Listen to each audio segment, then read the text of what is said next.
During the golden age of ancient Egypt, the name of a woman was etched into the eternality of history. She was the embodiment of wisdom and beauty, a true queen, and a strategist whose affairs of love and games of power are still the subject of much discussion today. How did she stand firm in a world dominated by men? And how did her charm influence those men who controlled the grand scheme of things? Get ready to unveil the truth, to explore Cleopatra, who was both a leader and a seductress. Her story will challenge your perspectives and provoke your thoughts. Join us as we lift the veil of mystery surrounding Cleopatra, the ancient Egyptian queen. In the life story of Cleopatra VII, the last pharaoh of Egypt, a blend of royal splendor, political intrigue, and romantic entanglements come together, her life resembling a breathtaking best-selling novel. Born into the golden age of the Ptolemaic Dynasty, her father was Ptolemy the Thetan, while her mother was veiled in mystery, perhaps Cleopatra V, sister wife of Ptolemy the Thetan, or an unknown daughter of Ptolemy X and Berenice III. No matter her mother's identity, she was of the pure bloodline of the Ptolemaic family, a princess of Greek Macedonian descent. Her story begins with a royal palace childhood, growing up in splendor with her siblings in the gilded halls. However, unlike other members of the Ptolemaic family, she refused to speak only Greek, choosing instead to learn the local Egyptian language and delve into ancient Egyptian beliefs and culture. She became the first member of the royal family who could speak Egyptian fluently, a testament to her leadership abilities and a way to connect with her people. At this time, the Ptolemaic family was on the brink of collapse, the once glorious kingdom fading like the setting sun, gradually losing its grip. The loss of Cyrenaica and Cyprus was a heavy blow to the Ptolemaic authority, a setback from which the great nation never recovered. The heart of power, the once thriving Alexandria, now finds itself amid shifting winds and undercurrents. In these turbulent times, Cleopatra VI and her father Ptolemy the Thetan clung to hope and fear as they went to Rome seeking support. However, in their absence, a power vacuum allowed another force within the family to rise. Berenice Nassif's ambitions, fierce as a hurricane, effortlessly overthrew Cleopatra VI, who fell from the historical skyline as swiftly as a shooting star. Berenice IV then declared herself the autocrat, but her rule was equally fleeting and shrouded in mystery. Then, the Game of Thrones saw yet another twist. Ptolemy the Phoeton, the king forced into exile, eventually returned to his throne under the iron wings of General Aulus Gabinius. Amidst all the chaos and scheming, the young 14-year-old Cleopatra VII was thrust onto the throne as co-regent, to be her father's aide and symbol, although her power may have been purely nominal. Amidst all the chaos and scheming, the young 14-year-old Cleopatra VII was thrust onto the throne as co-regent, to be her father's aide and symbol, although her power may have been purely nominal. But this young princess harbored a mind and ambition far beyond her years. In her eyes burned the flame to change her destiny. In the spring of 51 BC, the fate of the kingdom turned a new page. Cleopatra VII, a young woman with a steadfast gaze and indomitable will, inherited the heavy burden left by her father, Ptolemy II. In the will of her father, two siblings by blood, Cleopatra and her younger brother Ptolemy III, were crowned with the honor of co-regency. However, Cleopatra had her own plans, her gaze so firm that even the ink on the will seemed to fade before her resolve. This queen was unwilling to share power with her brother, whom she deemed too naive and inexperienced. Her name alone was inscribed on all official documents, her brows etched with deep determination, brimming with a thirst for power. Every coin minted carried her sole image. Every edict echoed her declaration of independence. This all contravened the deep-rooted traditions of the Ptolemaic Dynasty, where female rulers were expected to be overshadowed by men, but Cleopatra refused to become a victim of tradition. The storms of 50 BC were already brewing. The name of Cleopatra, the Queen, floated on the currents of power like water hyacinth on the Nile, buoyed and sunk by the tumultuous tides of authority. Tensions with the garrisoned Gabinius soldiers, the Roman troops left behind by Aulus Gabinius, initially stationed in Egypt to protect the Ptolemaic reign, were mounting. Over time, they had gradually become an uncontrollable force, like whirlpools in a river, ever ready to engulf everything. As the queen's authority was challenged and her scepter no longer deemed absolute, the conflicts with these Gabinius soldiers finally erupted. The conflict inevitably undermined the position of Cleopatra VII, her throne teetering as if it were a pyramid on the verge of collapse. Ptolemy XIII, her younger brother, ascended the shared throne amidst the palace's insidious schemes and overt betrayals. Dark clouds gathered over the heads of these unwilling co-rulers, the sister and brother.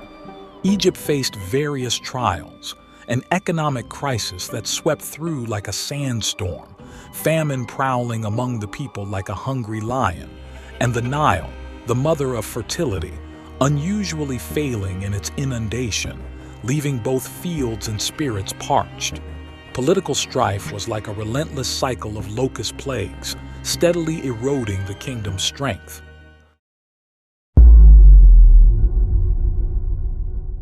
At that time, Cleopatra VII, the exiled queen of Egypt, was in a distant land, stirring with ambition, ready to reclaim her scepter. Meanwhile, the storm within the Roman Empire continued unabated, with Pompey, a pawn in the war, being pushed to his doom by the hand of fate. Under the Egyptian sky, the young Ptolemy XIII grew up in the shadow of the palace, while the steward of the treasury, Pothinus, became his eyes and hands. On that fateful autumn day, Pompey stepped onto the path of his end. Caesar's army, like wings of fate, pursued him relentlessly. His gaze dim, he looked towards the foreign sea, the coastline of Alexandria appearing both familiar and strange. The reception prepared by Ptolemy XIII was far from hospitable. It was a meticulously planned assassination. On the shore, there was not joy but iron and tension. This was not to welcome a great Roman general, but to set the stage for a slaughter. Pompey knew he had no escape. Resigned, he boarded the small boat, heading towards the final chapter of his life. His end did not come in a grand battle, but on a silent beach, betrayed by his own once comrades, his head severed and presented as a tragic gift on his birthday. On that ship, Pompey's wife and children witnessed the heartbreaking scene, raising the sails in anguish to flee the waters filled with treachery and death. Ptolemy XIII might have thought such an act would curry favor with Caesar, that such brutality would secure an unshakable alliance with Rome and alleviate the suffocating debts of his treasury. However, he misjudged Caesar's heart. When Caesar arrived in Egypt, Ptolemy's emissaries presented Pompey's head, but this gift only sparked Caesar's profound rage. Tears filled Caesar's eyes, for Pompey was not only his political rival, but also the husband of his daughter and a symbol of Rome. In Caesar's eyes, a Roman hero should not die by a foreign blade. Such an act was an insult to Rome. It was then that Caesar, Rome's iron-willed leader, with a gaze of conquest and command, arrived in Egypt, whose ancient sands had swallowed the ambitions of countless heroes. Ptolemy XIII's youth and naivety seemed so fragile compared to his throne, while Cleopatra embodied beauty and cunning, her ambition like a slumbering desert lion, quietly awaiting the moment of awakening. In the struggle for the throne, Cleopatra became the pivotal piece. She ingeniously wrapped herself in an exquisite tapestry, presented before Caesar as the most precious gift. As the star-studded carpet unfurled, revealing the unparalleled beauty of the queen, even Caesar's stony heart trembled. Cleopatra conquered Caesar not only with her beauty, but her intelligence and bravery also bent the Roman eagle to her will. Thus, in a mix of power struggles and interwoven affections, Caesar decided to support Cleopatra, reinstating her to the throne to co-rule Egypt with her brother Ptolemy IV. And upon the ancient golden sands, the love story between Cleopatra and Caesar began. However, this alliance provoked a fierce backlash from the Ptolemaic faction. Unwilling to tolerate a foreigner dictating Egypt's future, a conspiratorial assassination attempt nearly shattered Caesar's plans. After the conspiracy failed, the enraged Ptolemaic faction decided to resolve the matter by force, with Achilles leading the army to besiege Egypt, mercilessly consuming part of the crystallization of human wisdom, the Library of Alexandria. Amidst the whirlpool of power, Arsinoe IV seized her moment, proclaiming herself the true queen of Egypt. Yet her fate was one of exile and imprisonment. She became a star in Caesar's triumphal procession, a token of conquest, ultimately banished in an act of Caesar's mercy. As the dust of war settled, Caesar once again supported Cleopatra, solidifying her as the unshakable ruler of Egypt. Caesar, the ruler of the vast Roman Empire spanning Europe and Asia, and Cleopatra, the Queen of Egypt, their tale transcended love to become a symbol of power and strategy. Their meeting was like the collision of stars, sparking a shockwave that reverberated through history. Cleopatra, with courage and wisdom, desperate to reclaim her throne, did not hesitate to transform into a gift, ingeniously wrapped within an exquisite carpet, penetrating Caesar's heart. And Caesar, battle-hardened, a man of discerning judgment, finally laid down his armor before this Egyptian enchantress, surrendering to her intelligence and beauty. Amid exotic allure, Cleopatra, with a woman's softness and a politician's sharp wit, successfully persuaded Caesar to open the doors of the throne for her. Her influence extended beyond this, with her and Caesar's son, Caesarion, Ptolemy Caesar, envisioned as a planned heir. She hoped he would continue the lineage of both Caesar and herself. Yet the wheels of fate did not turn entirely as she imagined. Cleopatra's image may have been synonymous with that of a foreign queen in the hearts of Romans, perhaps even a symbol of defiance against tradition. Yet, she ingeniously established her own image in Rome, becoming a golden effigy upon the altars, another splendor beside Venus. This was not only a recognition of her own allure, but also a symbol of her influence in Roman politics. However, good times did not last, and after Caesar's tragic assassination, Cleopatra's Roman dream altered. She returned to Egypt, back to her true kingdom. Here, facing new challenges and opportunities, she proclaimed her son Caesarion as co-ruler, seemingly opening another chapter on the path of dominance. Caesar's death, like a sharp blade, cut through the power structure of the Roman nobility and also tore apart the entangled affections with the Queen of Egypt, Cleopatra. After Caesar's blood had soaked into the stones of the Senate, the winds of change in Rome became even more swift and unpredictable. Mark Antony and Octavian, once allies, quickly gathered the fragments left by Caesar, invoking loyalty in his name, their banners calling for vengeance and power. The assassins, Brutus and Cassius, were not merely schemers. They understood well that once control was lost, the furious populace would engulf everything like a rampant flood. Thus, they retreated to the far east, where the skies were yet untouched by the Roman eagle.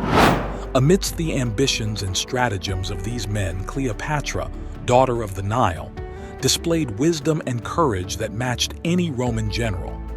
Even after the shelter of Caesar had faded, she did not abandon the game of power. She knew that only by standing with the victors could she ensure a future for herself and her child, Caesarion. But fate did not seem to fully favor the queen. When she decided to set out with her fleet to the west to support those fighting for Caesar's legacy, the fury of the sea and the claws of disease forced her to retreat back into the embrace of Egypt. This retreat was not just a temporary concession in military plans, but also symbolized her vulnerability on the political chessboard. Cassius's ambition did not halt for this. His eyes, peering through the gaps of the eagle standards, watched over the fertility of Egypt and Cleopatra's cautiousness. He was aware that the queen's influence, if not curtailed, would take root and flourish among the factions supporting Caesar. Therefore, he ordered Marcus to lead the fleet and blockade all diplomatic paths of the queen. However, the course of history always changes its course when least expected. Marcus's fleet ultimately failed to completely blockade the movements of the Egyptian queen, and Cleopatra's influence, like the floods of the Nile, time and again broke through barriers, demonstrating the power and charisma of a queen within the Roman world. This battle of politics and wits is precisely the strokes that write this enduring chapter of history. As the fate of Rome seemed to hang in the balance, a king rose from the power vacuum that followed the silence.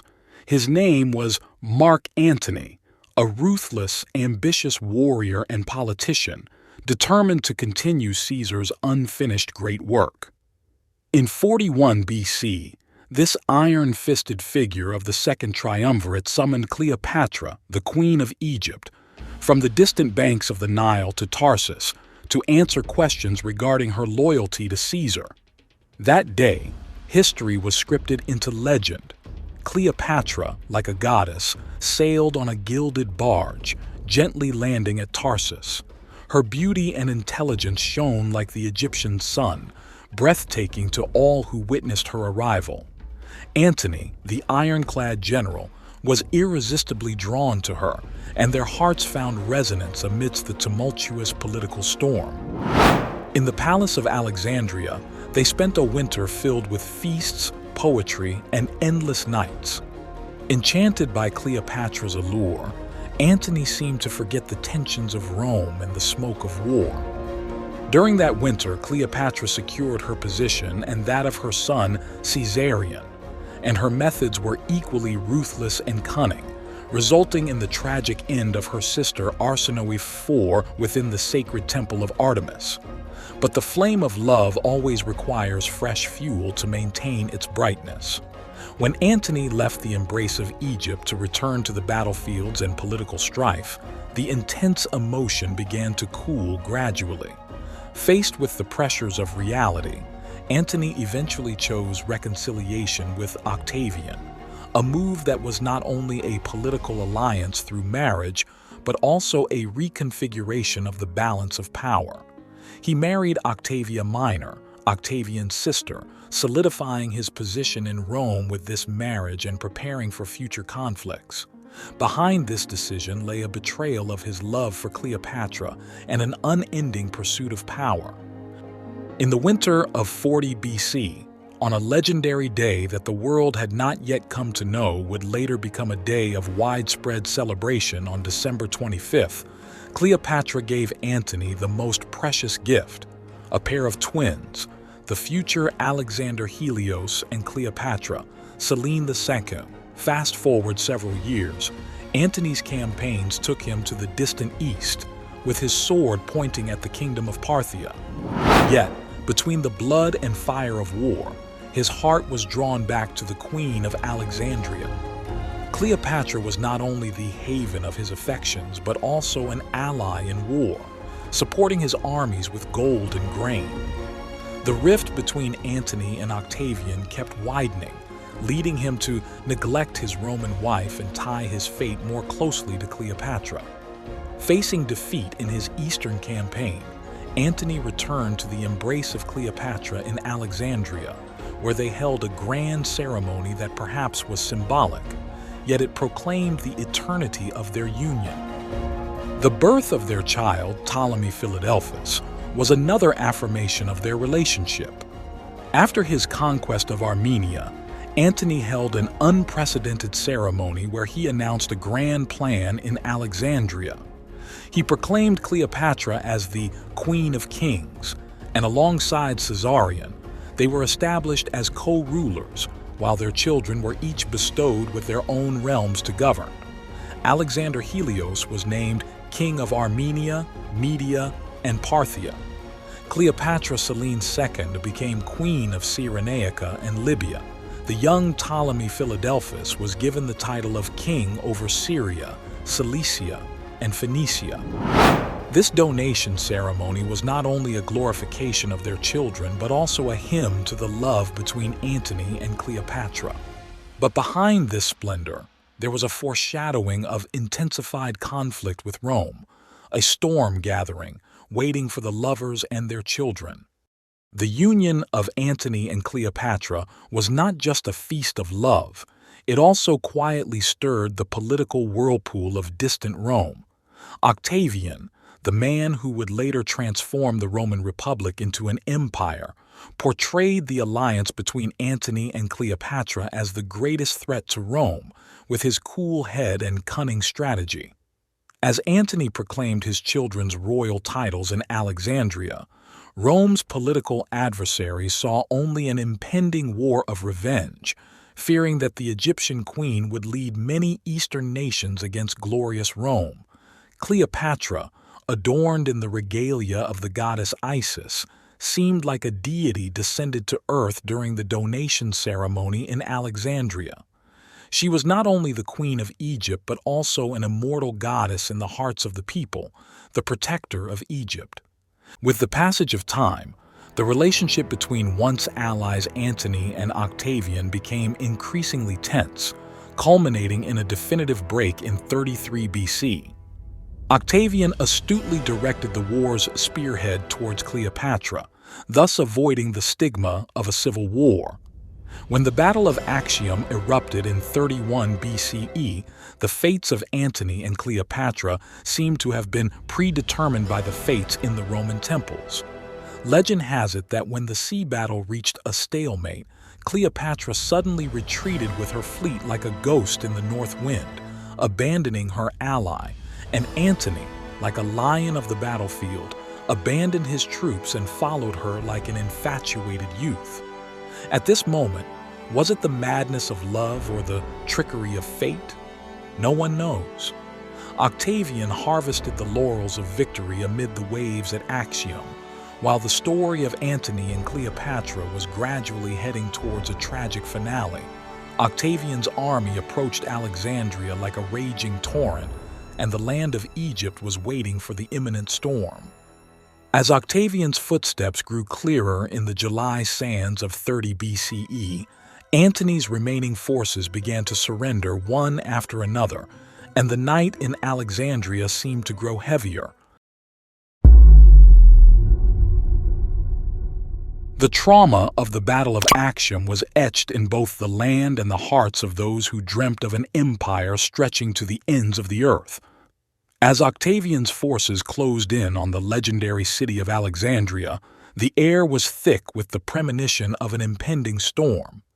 Antony, backed by the combined might of Egypt and Rome, prepared for a final stand, a battle that would etch the fate of the empire into the tablets of history. Yet fate often has a sense of irony. Before the clashing of steel could sing the song of battle, the tide of betrayal had already swept through Antony's camp.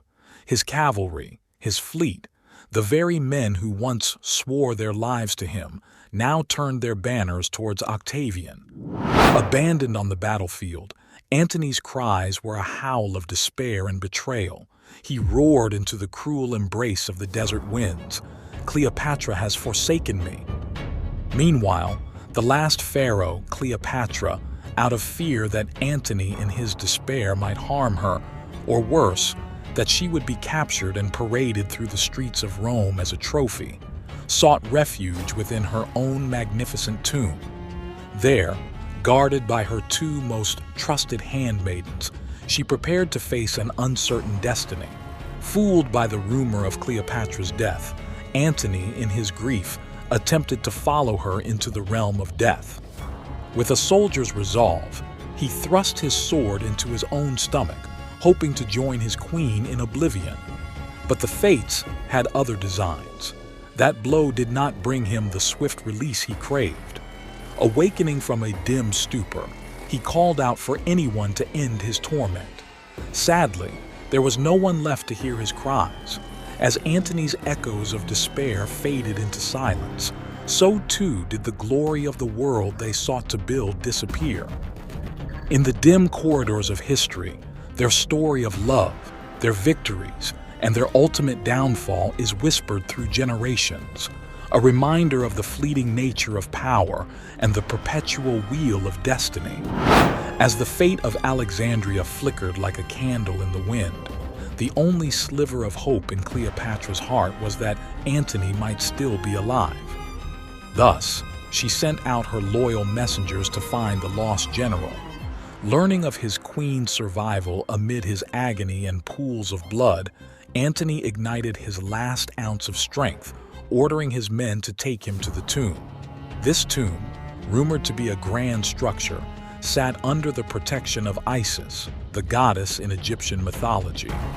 However, this last pharaoh had no intention of opening the tomb's doors, for fear that the enemy would swarm in after.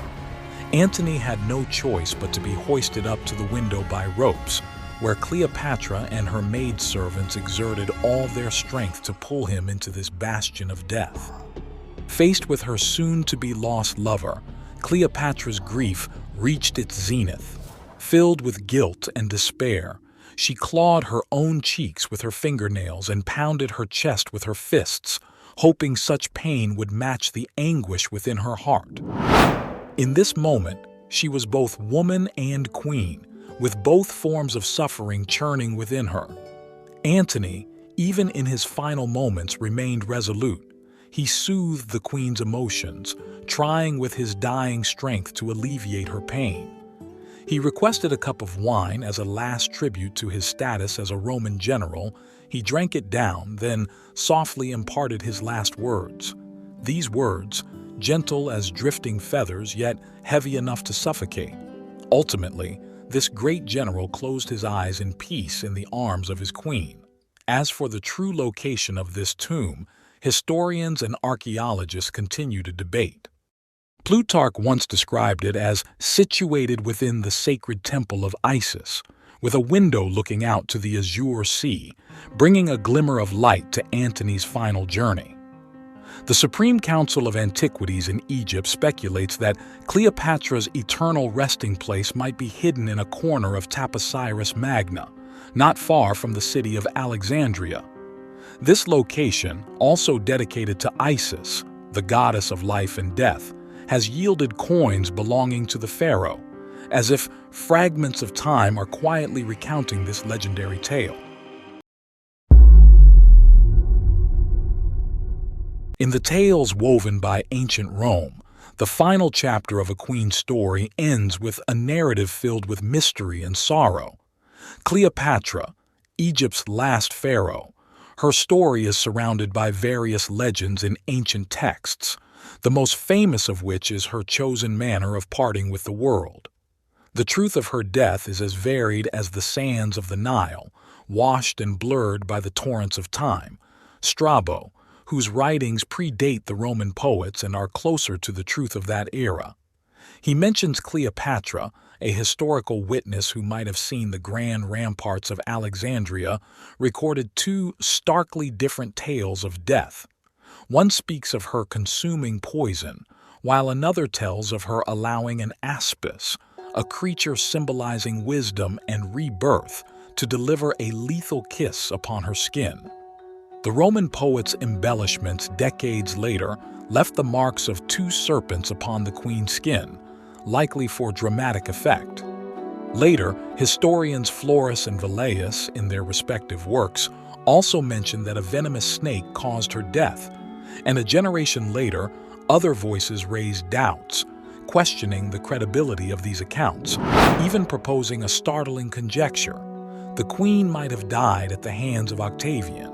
Through the mists of time, the truth becomes ever more elusive. Cleopatra's death remains an eternal enigma, continually inspiring generations to imagine and search for the story of her life. Regardless of the truth, her name and story have already transcended life itself, becoming an everlasting legend inscribed on the stone tablets of history and circulating in the memories of people. In Shakespeare's pen, Cleopatra's final moments become an eternal tragedy, while Plutarch's account provides a richer narrative background. In the eyes of this ancient historian, Cleopatra's fate was already sealed after Antony's tragic end. Plutarch shows us a queen trapped in despair, captured and imprisoned by Octavian in her own sacred temple tomb. He arranged for her to be guarded by Epaphroditus to prevent her suicide, for Octavian wanted to bring her back to Rome to serve as a captive in his triumph, to add splendor to his victory. However, the queen's heart had already determined her own end. She was unwilling to live in humiliation or become a spectacle in the eyes of the Romans. It is said that even under Epaphroditus's watchful eye, Cleopatra still found a way to end her life. When Octavian hastened to her, he found the queen had forever closed her eyes upon her bed of eternal rest. Her loyal maidservants accompanied her on her final journey by her side. Plutarch's account offers various possibilities for her death, from a venomous snake hidden in a basket of figs to poison concealed beneath a pin, but no one knows the truth for certain. However, Octavian's triumph still displayed a statue of Cleopatra before the Roman people, with a serpent wrapped around her, becoming the symbol of her story. Shakespeare added a dramatic touch by placing this symbolic serpent scene on her breast. With the deaths of Cleopatra and her son, the Ptolemaic Dynasty of Egypt came to an end, and Egypt began a new chapter as a province of the Roman Empire. And Cleopatra, this powerful and complex woman, became a legend in history, her intelligence, charisma, and tragic end inspiring endless imagination and creativity in generations to come. In a world rife with war and political intrigue, she declared her resilience in her own way, choosing to leave this world with dignity, even in the face of a merciless fate.